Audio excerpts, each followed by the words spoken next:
എല്ലാവർക്കും നമസ്കാരം. ഞാൻ ഡോക്ടർ അസ്മിന, ആയുർവേദ ഫിസിഷ്യനാണ്. ഇന്ന് നമ്മൾ ഇവിടെ പറയാൻ പോകുന്നത് തുമ്മലിന് വേണ്ടിയിട്ടുള്ള ഒരു ചെറിയൊരു ഔഷധത്തെക്കുറിച്ചാണ്. കഴിഞ്ഞ ഒരു വീഡിയോയിലൂടെ ഞാൻ തുമ്മലിന് വേണ്ടി പ്രത്യേകം തയ്യാറാക്കാവുന്ന ഒരു തിരിയെക്കുറിച്ചെല്ലാം പറഞ്ഞിരുന്നു. അതിൽ ഞാൻ പറയാൻ ഉദ്ദേശിച്ചിരുന്ന ഒരു കാര്യം കൂടിയാണിത്. അതായത് തുമ്മലുമായി ബന്ധപ്പെട്ട് പ്രശ്നങ്ങളുള്ളവർക്ക് ഈ പറയുന്ന ചെറിയ ഒരു ഔഷധക്കൂട്ട്, അതായത് നമ്മുടെ വീടുകളിൽ തന്നെയുള്ള കുറച്ച് സാധനങ്ങൾ വെച്ച് ഉണ്ടാക്കാവുന്ന ഒരു ഒരു വെള്ളമാണ്, ഒരു ഔഷധ വെള്ളമാണിത്. ഇതിങ്ങനെ തുമ്മി വളരെയധികം പ്രശ്നപ്പെട്ട് നിൽക്കുന്ന സമയത്ത് ഇങ്ങനെ ഒരു ഗ്ലാസ് വെള്ളം ഉണ്ടാക്കി കുടിച്ചു കഴിഞ്ഞാൽ ഈ പറയുന്ന തുമ്മല് എത്രയും പെട്ടെന്ന് നിൽക്കുന്നതാണ്. അപ്പോൾ ഈ തുമ്മലുള്ളവർക്ക് പ്രധാനമായിട്ട് ആദ്യം തന്നെ ചെയ്യാവുന്ന ഒരു കാര്യമാണ്, എപ്പോഴും ഈ തുമ്മൽ അധികമായിട്ട് നിൽക്കുന്ന സമയത്ത് കുറച്ച് ചൂടുവെള്ളത്തിൽ ഉപ്പിട്ടിട്ട് ആ ചൂടുവെള്ളം, അതായത് സഹിക്കാൻ പറ്റുന്ന ചൂടിൽ അത് വെച്ചിട്ട് മുഖം കഴുകാവുന്നതാണ്.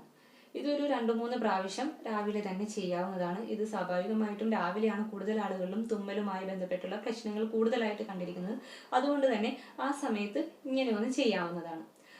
അത് കഴിഞ്ഞിട്ട് പിന്നീട് ചെയ്യാൻ പറ്റുന്ന ഒരു കാര്യമാണ്, നമ്മുടെ വീട്ടിൽ തന്നെയുള്ള ഇഞ്ചി ചെറിയൊരു കഷ്ണം ഇഞ്ചി എടുത്തിട്ട് നല്ല രീതിയിൽ ചതച്ച് കുറച്ച് വെള്ളം, അതായത് ഒരു 1/2 ഗ്ലാസ് വെള്ളം എന്ന അളവിൽ വെള്ളം എടുത്തിട്ട് നല്ലപോലെ ചതച്ച ഇഞ്ചി അതിലിട്ട് തിളപ്പിച്ചെടുക്കാവുന്നതാണ്.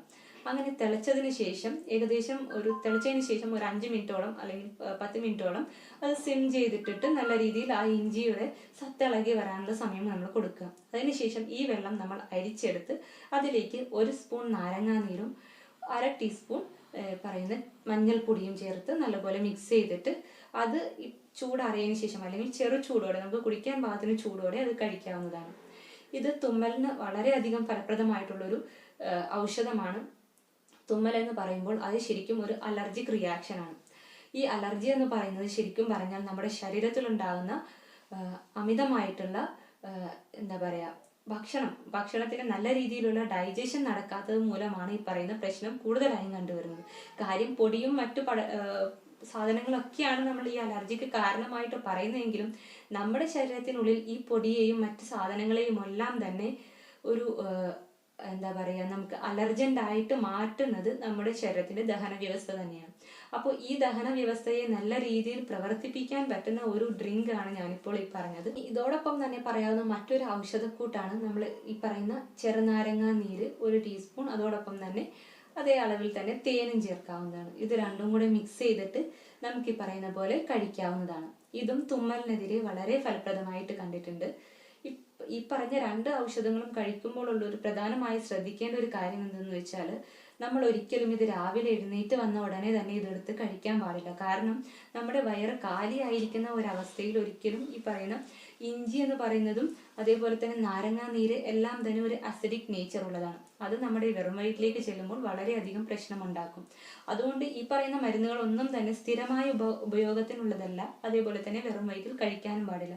ഇത് കഴിവതും കഴിക്കാവുന്നത് ഏകദേശം നമ്മൾ ഒരു 7-8 മണിക്ക് രാവിലത്തെ ഭക്ഷണം കഴിക്കുന്ന ഒരാൾ 1 മണിക്ക് ചോറ് കഴിക്കുന്ന ഒരാളെ സംബന്ധിച്ചിടത്തോളം ഏകദേശം ഒരു 10-10:30-11 മണി ആ ഒരു സമയത്തിനുള്ളിൽ കഴിക്കുന്നതായിരിക്കും ഏറ്റവും ഉത്തമമായിട്ട് കാണുന്നത്. അല്ലെങ്കിൽ ഈ പറയുന്ന പോലെ തന്നെ നമ്മുടെ ശരീരത്തിൽ ഈ അൾസർ പോലെയുള്ള പ്രശ്നങ്ങൾ ഉണ്ടാക്കാനായിട്ട് സാധ്യതയുണ്ട് ഇവ നമ്മൾ വെറും വയറ്റിൽ കഴിക്കുകയാണെങ്കിൽ. അപ്പോൾ ഇതൊക്കെ ഉപയോഗിക്കുമ്പോൾ, അതായത് പ്രത്യേകിച്ച് ഒറ്റമൂലികൾ ഉപയോഗിക്കുമ്പോൾ നമ്മൾ പ്രധാനമായിട്ട് ശ്രദ്ധിക്കേണ്ട ഒരു കാര്യമാണ്, ഇവയൊന്നും തന്നെ സ്ഥിരമായി ഉപയോഗിക്കാവുന്നതല്ല. അത് ആ പറയുന്ന 2, 3, 4 ദിവസം, അതായത് ഈ പറയുന്ന ഡോക്ടേഴ്സ് നിർദ്ദേശിക്കുന്ന അത്രയും ദിവസം മാത്രമേ ഇത് ഉപയോഗിക്കാൻ പാടുള്ളൂ. സ്ഥിരമായിട്ട് ഉപയോഗിച്ചു കഴിഞ്ഞാൽ അതൊരു വലിയ പ്രശ്നമാണ്. കാരണം എന്തെന്ന് വെച്ചാൽ ഇവയെല്ലാം തന്നെ അത്രയും പൊട്ടൻഷ്യൽ ഉള്ളവയാണ് ഈ ഒറ്റമൂലികളായിട്ട് പറയുന്നത്. അത് നമ്മൾ സ്ഥിരമായിട്ട് ഉപയോഗിച്ചു കഴിഞ്ഞാൽ അതിനനുസരിച്ച് പ്രശ്നങ്ങൾ മറ്റ് അവയവങ്ങളിലും ഉണ്ടാവാം. അതുകൊണ്ട് ആ ഒരു കാര്യവും നിങ്ങൾ പ്രത്യേകം ശ്രദ്ധിക്കുക. അപ്പോൾ ഈ ഒരു കൂട്ട് നിങ്ങൾക്ക് തുമ്മലുമായി ബന്ധപ്പെട്ട് ബുദ്ധിമുട്ടുന്ന നിങ്ങൾക്ക് വളരെ ഉപകാരപ്രദമാവുമെന്ന് വിശ്വസിക്കുന്നു. നന്ദി.